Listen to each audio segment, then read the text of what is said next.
94.3 The Dude is very grateful to our men and women in uniform. We're proud to recognize local members of our military by turning the spotlight on them right now in our Soldier Salute.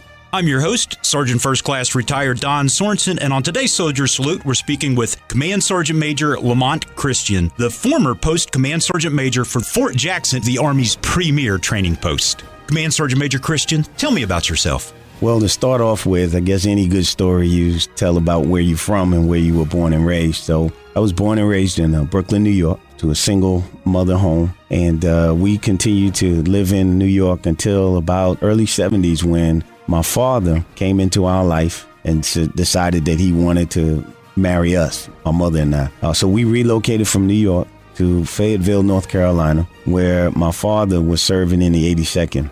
The 82nd Airborne there at Fort Bragg was one of those places where I actually began to kind of see things through a different light. After being in the city for so long and now living in what I considered the country, a few things had to be learned very quickly by myself. And that was, the things of responsibility through chores, discipline, and just, taking care of family and friends and neighbors. And it was real easy for me to kind of fall into that frame of mind, having a father who had previously served in Vietnam and decided to come back into the military and again take on a family of a son and a mother and bring them into a place where they could really just see life through a different set of eyes.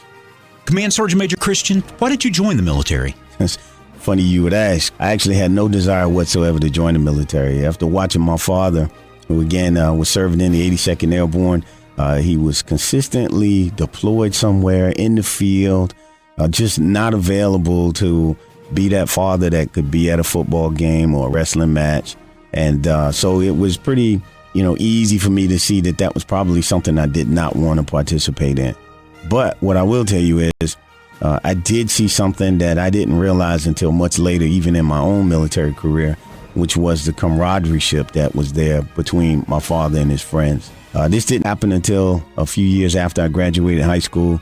And I decided that I wanted to do something, one, to help me to go through college. I had to find some ways to pay for college. And so I joined the reserves. Wasn't fully committed to the full-time active duty yet, but I decided that perhaps the reserves could work. And the only way that I could join the reserves was I had to jump out of airplanes like my dad. And it was from there that I actually began to see what it was that my father and his friends had, that camaraderie, that friendship where, a stranger who you didn't even know, you'd be willing to give the shirt off your back to this individual.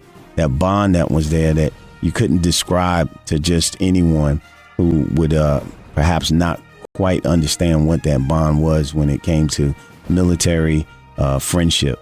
And so I only decided to do 2 years. And I thought that perhaps that I would see something in that time frame. And actually, I didn't want to commit and re-enlist right away. But 30 years or almost 32 years later, I'm still part of this Army family.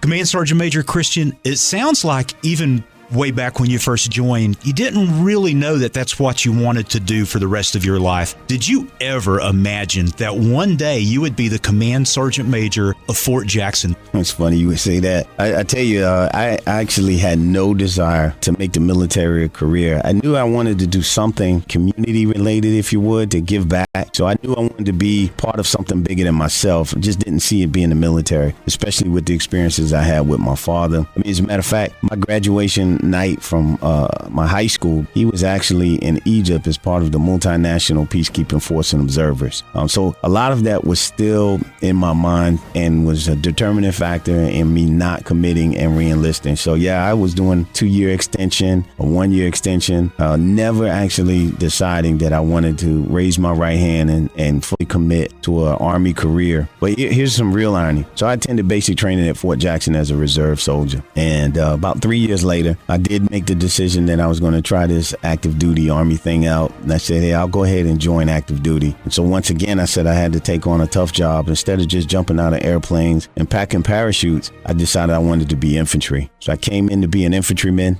and never even imagined that I would come back to Fort Jackson for anything, it being a basic training post, but it's a non-combat arms post. Fort Benning, Georgia is actually where the infantry train. And so years later, you fast forward, and I showed up here to be a battalion sergeant major. And then later, the Army selected me to be the commandant for the only Army's drill sergeant academy. And then afterwards, I was selected by the commanding general to be the post command sergeant major.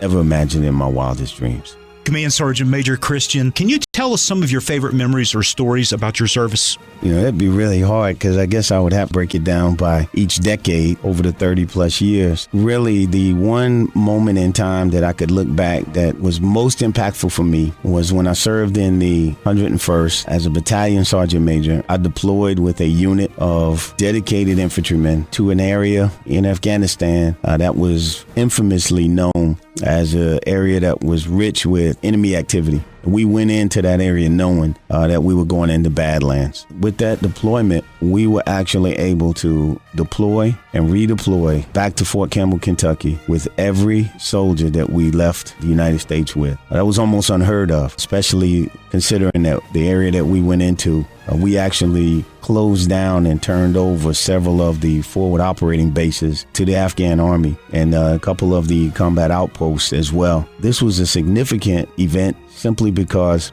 we did this with a reduced amount of manpower that typically you would go in with a major task force. And we were able to literally take the ground, if you would, with a small task force, keep that ground and do a transfer of responsibility and authority back to the Afghan Army and to the Afghan people without the loss of one single life and one single piece of equipment. For that, my men gave me the colors of the regiment. And that's never done for an enlisted man.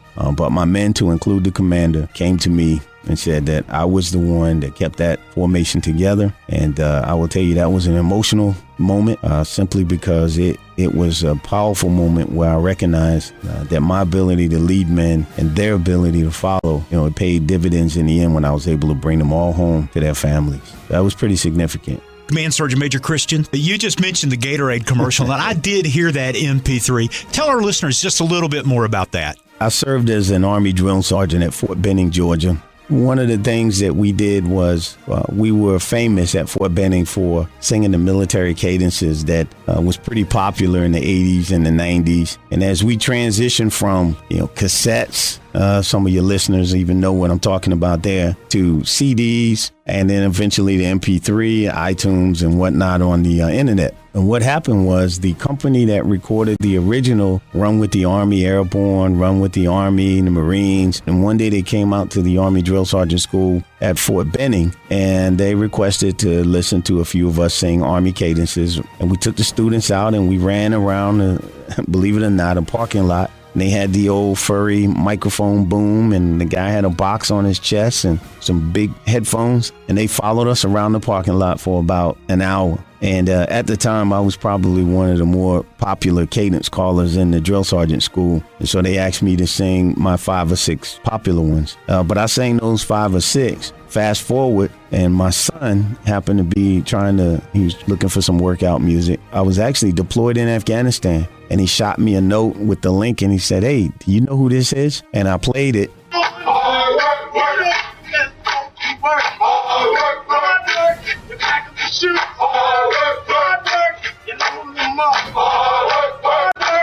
And it was my voice singing one of the cadences, and they had actually shelved the recording and brought it out when one of the Sheen brothers was becoming popular with his winning campaign, and they just dusted it off and they put it out on the market, and well, the rest is history.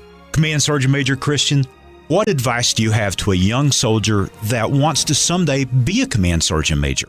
What I'll tell you is something that struck me as I looked over my past and my history being a soldier. And that is, along my path of growth and development, I never asked the question of what it would take to get promoted. I always asked the question, what would it take to be successful? If a young soldier looks at their military career as a path to success, and then all of their accolades, all of their triumphs and successes will come in time. But if they look at it from the perspective of, what do I got to do to get promoted? How do I get promoted? It'll be like watching a pot of water boil or paint dry on the wall. It'll take forever because you'll be focused on what will actually be the things that they'll come naturally as you continue to move forward. But what I would say is, there's 3 rules that I tell every soldier, whether they're a basic trainee or somebody who's been in for a while. And those 3 rules are: pay attention to detail, stay motivated, and listen to your sergeants. And oftentimes I'll come across someone who wants to go be an officer, and they plan on attending the officer candidate school. And they say, I'm going to be a private for a little while, but one day I plan on being a general, or one day I want to be a senior officer. And they would ask me, Sergeant Major Christian, what should I do? I say, it's funny you ask, because I'll tell you, same 3 rules: pay attention to detail, stay motivated, and listen to your sergeant. And that's probably the most simplest menu that I could provide to anyone who is desiring to be a soldier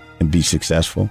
Command Sergeant Major Christian, as you go throughout your life and your career, you learn a lot of lessons that are going to be valuable to you throughout the remainder of your life. What has the Army taught you that you'll take with you everywhere you go? I usually stick to a rule of 3s, and the Army taught me that from day one. I went to basic combat training, so that's BCT. My first paycheck was in the form of an LES, or a leave earning statement. Everything was kind of tied around 3s. I came up with my own little package of 3s. And that's what I would say is practicing CPR daily. If you practice CPR daily, and many of people have heard me use this phrase before, your organization and your career will survive. And what I mean by that is be consistent. If you're a consistent leader, one where the expectations that you have for your team and that your team has for you, there's no shock and awe on a different day of the week, or if a situation arises and everyone is curious, how's this person going to handle this situation?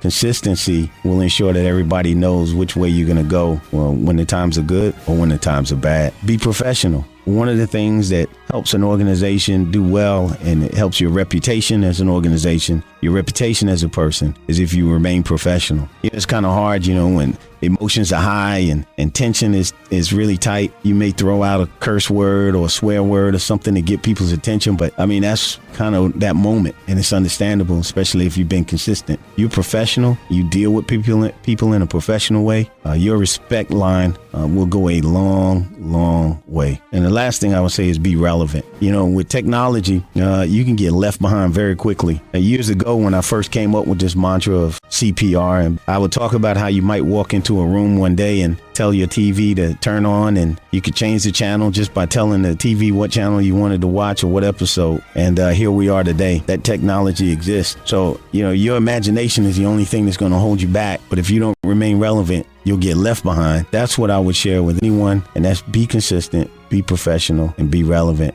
Thanks for joining us in our Soldier Salute, presented by Little Pig's Barbecue. Serving Columbia since 1963 with that bodacious buffet. By Lexington Guns and Shooting Range. Veteran owned and operated. By Carolina Honda Powerhouse. Motorcycles, ATVs, and side-by-sides with discounts for all military personnel. And Dominion Energy. We depend on